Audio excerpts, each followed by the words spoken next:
agriculture is not, I don't want to say not just the farmers, because our farmers are important. Very much. But it encompasses so much more. I mean, it's everything to, from field to fork. I mean, everything in between.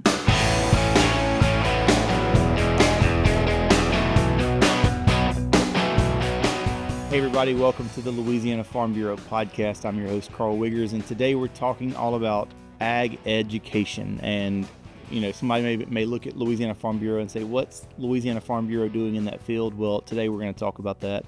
And joining me is Miss Lynda Danos. Miss Lynda is what is your title, Miss Lynda? I mean, Agriculture in the Classroom State Coordinator, Director, whatever you want to call it. I couldn't think of that. All I think about is you're the guru when it comes to ag in the classroom. Okay. You do it all in regards to that. So recently you've been doing some workshops, and that's what we're going to talk about today. Okay. But there's also, I've said this before on this podcast with you, ag in the classroom is such an maybe underutilized resource. I mean, it's such a wealth of information, wealth of resource there for teachers, for, homeschoolers, whoever is wanting some resource, some lesson plans. So I want to talk about that today. Okay. So I guess for anyone listening, let's start with this, ag in the classroom. How do you tell people about what you do in that world? Oh, gosh. We focus here on teacher training.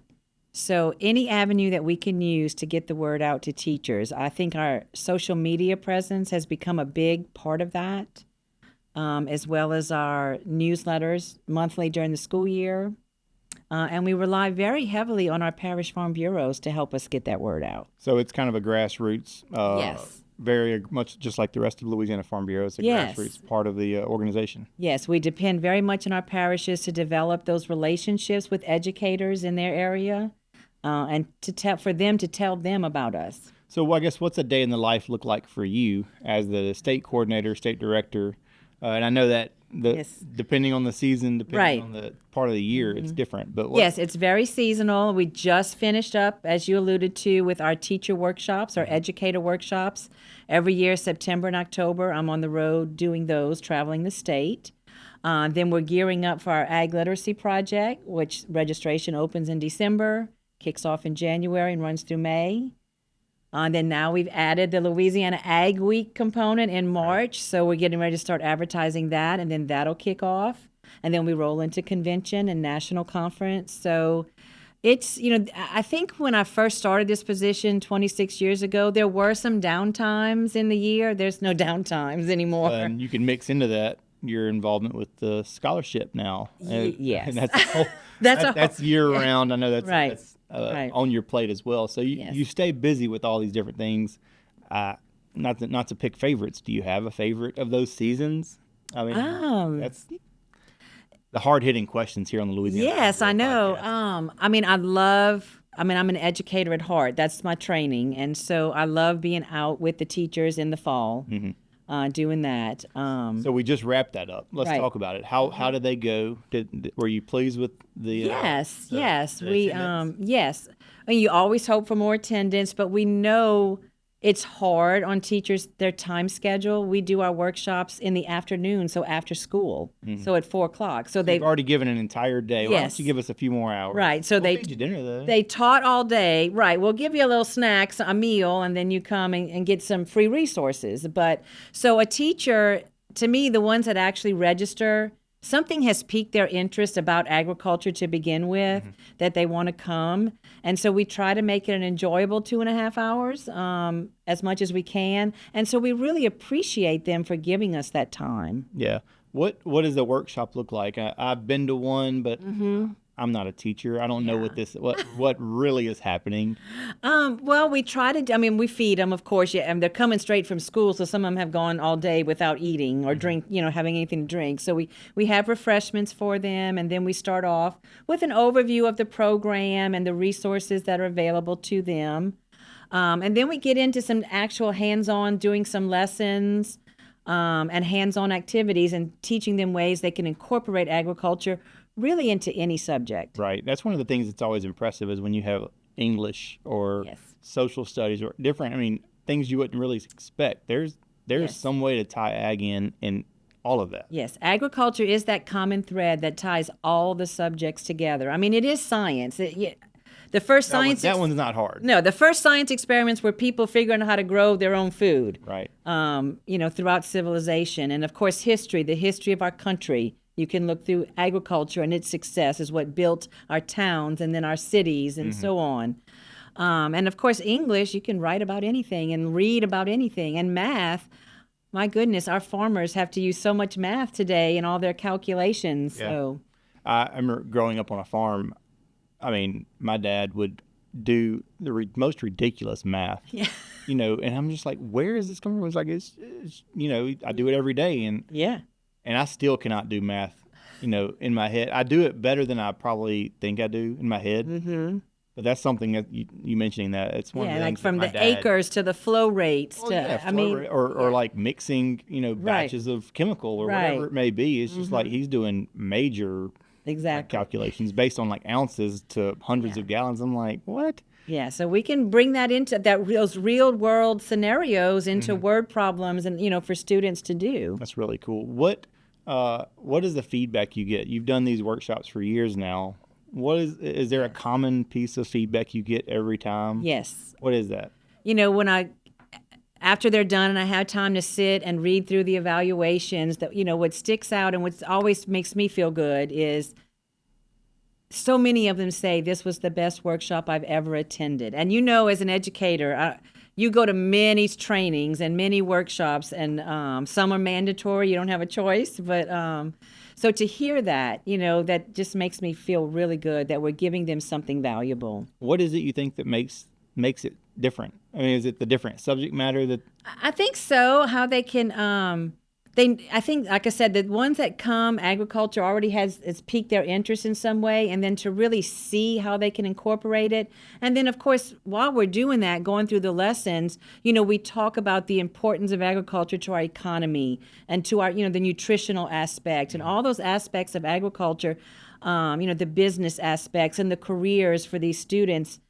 It just shows them all the opportunities that not only but they can pass on to their students. Let's say you're not only teaching teachers how to teach students, you're teaching these teachers. Yes. Like, hey, just so there's a lot bigger world than the farmer on the tractor. Yes, and that's the whole thing. Is like, agriculture is not, I don't want to say not just the farmers, because our farmers are important. Very much. But it encompasses so much more. I mean, it's everything to, from field to fork. I mean, everything in between. Yeah, that's one of the things, not to sidetrack too much, but we've been talking Farm Bill for so long. Yes. Over the past few months at Farm Bureau, and that's one of the things that keeps coming up with when I talk to farmers is like, hey, it's not just us. It's the guys that haul our, product to market. It's the people that sell us the seed and chemicals. It's the bankers. It's the car dealerships, and it starts to really. It's that whole ripple effect. And to be able to kind of bring that ripple, that that wide web, to the teachers. And I always when I'm in front of teachers, like to say how agriculture, our food security, to me, is directly connected to our national security. You have to be able to feed yourself. You can trace the rise and fall of civilizations and governments to their ability to feed the people or to feed their armies. Right. Do you? I mean, I'm sure in the years you've done this, you've had many workshops. You've probably got a lot of repeat folks that have come to these. What are you hearing? Do you hear from them feedback about what their students are taking and how their students like these lessons? I mean, I think you and I can both understand like hands-on, finding ways to do that. Kids love that. Yes, I mean, and that's the feedback we get. The teachers say the activities that we introduce and that they're able to use through our resources are some of the activities the students love the most, like the gardening, activities. This year we did vermiculture, so vermicomposting, with worms, and they said their students are just going to love that. Well, I mean, I can imagine a lot of the little boys just eating it up, probably literally. Literally eating the worm, That's really cool, and that's one of the things I think makes agriculture so appealing. Away from the classroom, but just the hands-on nature. I hear farmers all the time talking about, getting to be out and put my hands in dirt, and apply things I've learned as a kid or whatever. And I think that's neat. And I think because our lessons and our activities encompass so many different learning styles, and that's what our students need today, because not everybody learns the same. Right. You know, I have to myself. I read it and I teach myself, but not everybody's like that. Some of them you have to do, and that's what our lessons allow them to do. I know my mother-in-law taught right here in Baton Rouge pre-K, and she was even like getting kids outside and putting them in. They had a school garden that she was very a big part of, and she's like, these kids even at pre-K would eat this up. So I guess my question to you is, y'all have curriculum in Ag in the Classroom from, is it K through 12? K through 12, but we do have some pre-K activities as well. But what do those resources look like on that spectrum of, you know, from kids learning to read and learning what their alphabet looks like all the way to kids in, you know, physics or whatever that may look like? Since we're connected and affiliated with National Ag in the Classroom, we have the benefit of getting to utilize all the resources developed at our National Center for Ag Literacy. So those are tried and true tested lessons that were developed by educators and tested with educators across the country. And so those are on our website, but we correlate them to our state Louisiana standard so that it'll show the teachers where they fit in whatever subject they're teaching, and they could just go and download that lesson and use it. I'm sure you've seen that in your just a couple of years, you know, that you've been in this teaching world. A couple, right? Three or four. Yeah, just 3 or 4, yeah. You've seen this change probably where it used to be probably a little bit more free and like teachers can try what they want. And now they got these boxes they have to fit. Yes. And not in a negative, maybe a negative way. I don't know. I'm not going to get into that. But like in a way that teachers are kind of, you know, have their hands tied a little bit. So I'm sure y'all are helping them figure out ways to because we do hear that from our teachers, that especially our lower elementary teachers, that so many of them are almost scripted as to what, you know, on Monday they do this, on Tuesday they do this, and they say this, and there is no freedom. And from an educator, I was a secondary educator, but that was, you know, it stifles the creativity there. Like you have to do this activity, you know, so. But we show them ways, like it's still hitting that standard if you have time to get this extra activity in or this and that. And so they find ways. Yeah. They find ways. I think that's a valuable resource that you can offer teachers, because I'm assuming if they're so scripted and they're feeling that stifled, I mean, I guess for someone that maybe is not as together, it's probably great. But for someone that really wants to find ways to branch out as a teacher, to do something for their class, to have, I guess, the playbook that you can help bring to their table, like for them to say, oh, wait, I can do this. Right. And it's something to help, you know, move that class along. I think it's really a cool resource. Let's talk about resources. What do they look like from the Ag in the Classroom? I know we talked about lesson plans. We've hinted at this. What are the resource pool look like at Louisiana Ag in the Classroom? Well, a lot of like I said, lesson plans, they just download online, absolutely free. And then our ag literacy program, where we select a children's book with an agricultural theme that they can get for free. We'll send them the book and an educator's guide. We'd like to one of our volunteers to do that, to take it in, but a teacher can sign up their own classroom, and we'll send them the materials.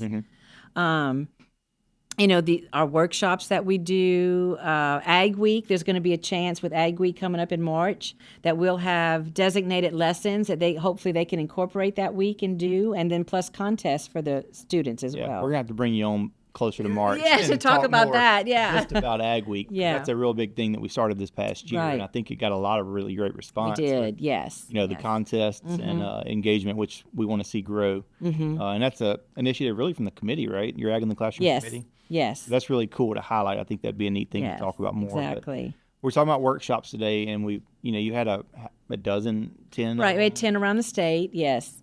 What are y'all doing new this year following those workshops? Good question, because we are doing something. A new resource? A new resource. So we've always, how do you gauge? Yeah, we do an evaluation the day of the workshop, but how can we determine if anything's actually being taken back to the classroom and used? So we try to come up with a way that we can further engage teachers. So 2 of our lessons this year, one we talked about was on the worms, on the vermicomposting, and then the other one we did was on hatching science with hatching chickens in the classroom. So we are now extending that training, and we're offering 2 virtual trainings, one on the worms, one on the chickens, that teachers that attended a workshop in the fall had the chance to sign up. And actually the emails about the vermicomposting are going out today. Okay. Saying this course is starting. If you're still interested, this is what you have to do. So cool. So that way we can further engage them. What will that look like? I guess is it like a?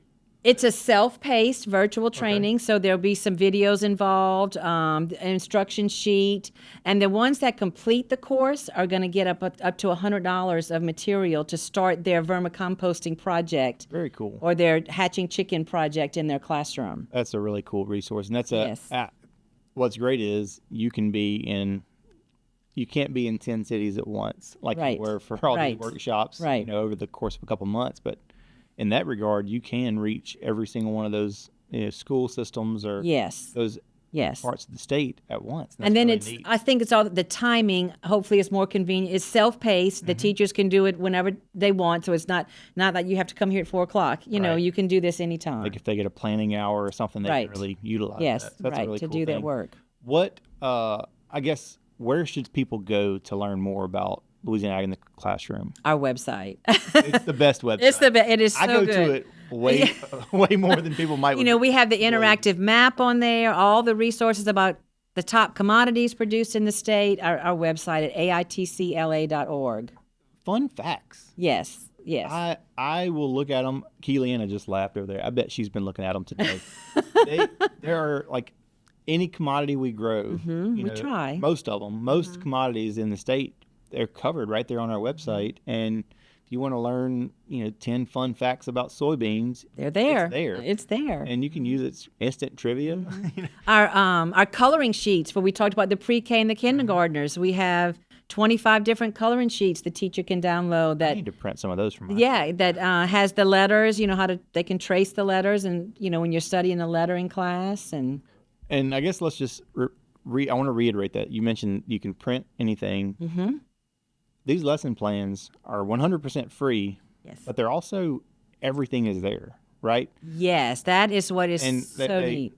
The PDFs are there ready to download and everything Yes. they need for a lesson plan. If the lesson has a PowerPoint, the PowerPoint is there for you to use. If it's a student worksheet, the worksheet is there. If it's a link to a YouTube video or whatever, everything is there for you.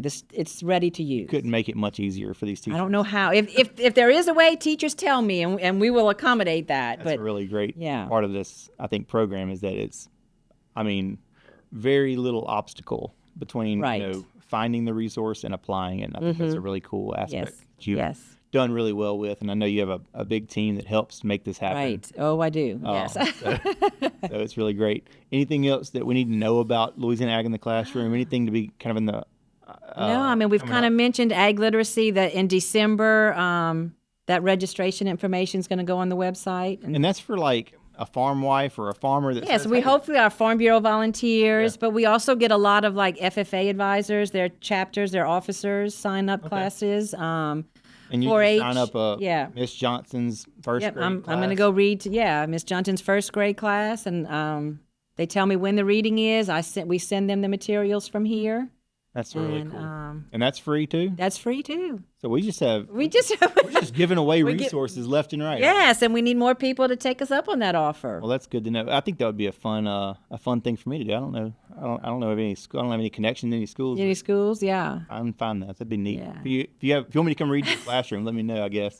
I've done. There messed you up. go. Now, I've Karl. done messed up now, but I think it'd be fun. Yeah. So cool, Miss Lynda. Thank you so much for all that you do. Well, thank you for having me. Getting these teachers these great resources and all the work that you do to keep adding to those. I know it's We try. nonstop.